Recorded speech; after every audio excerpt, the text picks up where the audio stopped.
Welcome to this video tutorial, which will show you how to use the FS5 SC30 integrating sphere sample cassette for quantum yield measurements.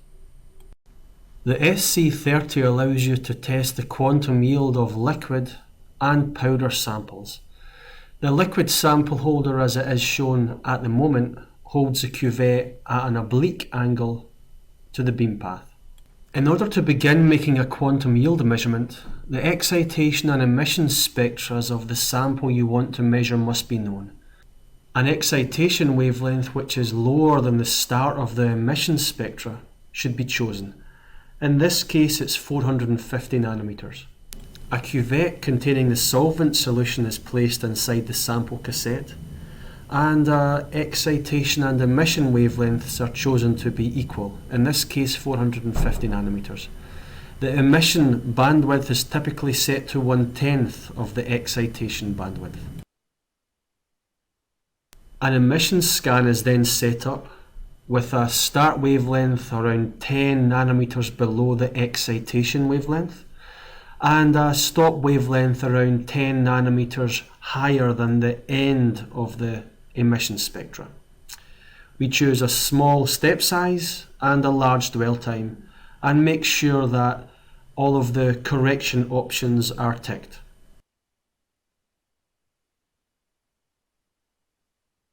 This shows you a typical spectrum obtained from the solvent emission, where you have a large scatter peak from your excitation wavelength and almost no signal for the rest of the spectra.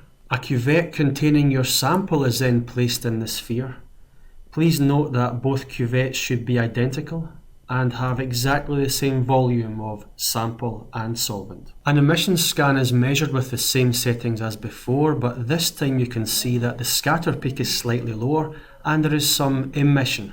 Two spectra are then combined on the same measurement container using the right mouse click and insert functions. You can see the difference in the scatter peak, which shows you the number of photons from the excitation light which were absorbed, and the difference in the emission spectrum range. Select Analysis and Quantum Yield to launch the Quantum Yield wizard and fill in the general settings on the Quantum Yield calculator. For liquid samples, we use only the direct measurements, but if you choose solid samples, you can also subtract the indirect illumination and signal. You can also tell the wizard whether the spectra were measured together and also whether a background subtraction algorithm is necessary, depending on whether there's a difference in the noise level where there is no light in the spectras. We then instruct the quantum yield wizard which spectra is the sample and which is the solvent, and tell the wizard the spectral ranges of the scattered peak and the emission spectra.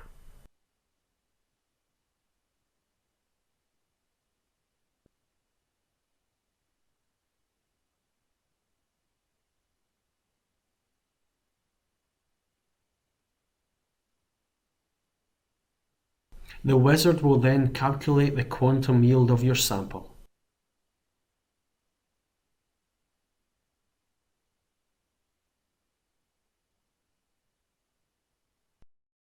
The sphere can be used for measuring powder samples as well as liquid samples. And here you can see how you change between the cuvette sample holder for liquids and the powder sample holder for powders or solids or thin film samples. A mirror is used to reflect the illumination beam onto the powder sample position, and you can place the powder holding tray, which is the PTFE tray which can easily be washed, and also the powder blank. Powder and film samples can be placed in either the direct or indirect excitation positions. For powder and film samples, the indirect illumination contribution must be measured and accounted for.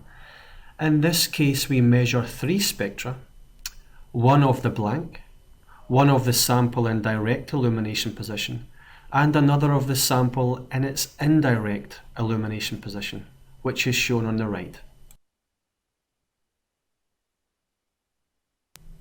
Again, the quantum yield wizard is used. This time we select a solid sample and use indirect illumination.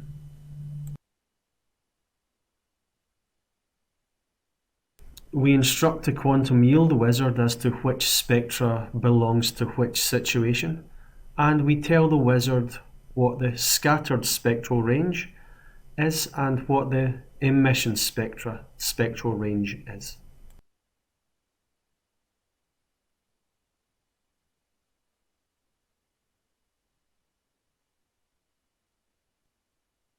The last common situation is one where the excitation spectra and the emission spectra are measured in separate emission scans. This would be the case if the excitation and emission ranges are separated by a large spectral range, and this would save time by measuring them separately.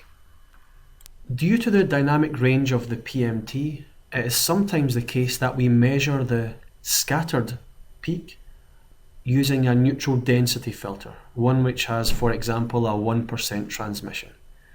If this is the case, then we must scale the excitation peaks by a factor of 100. We combine the spectra in the same measurement container as before, and then follow the quantum yield wizard instructions. But this time we must remember to tell the quantum yield wizard that we have separate spectra for excitation and emission.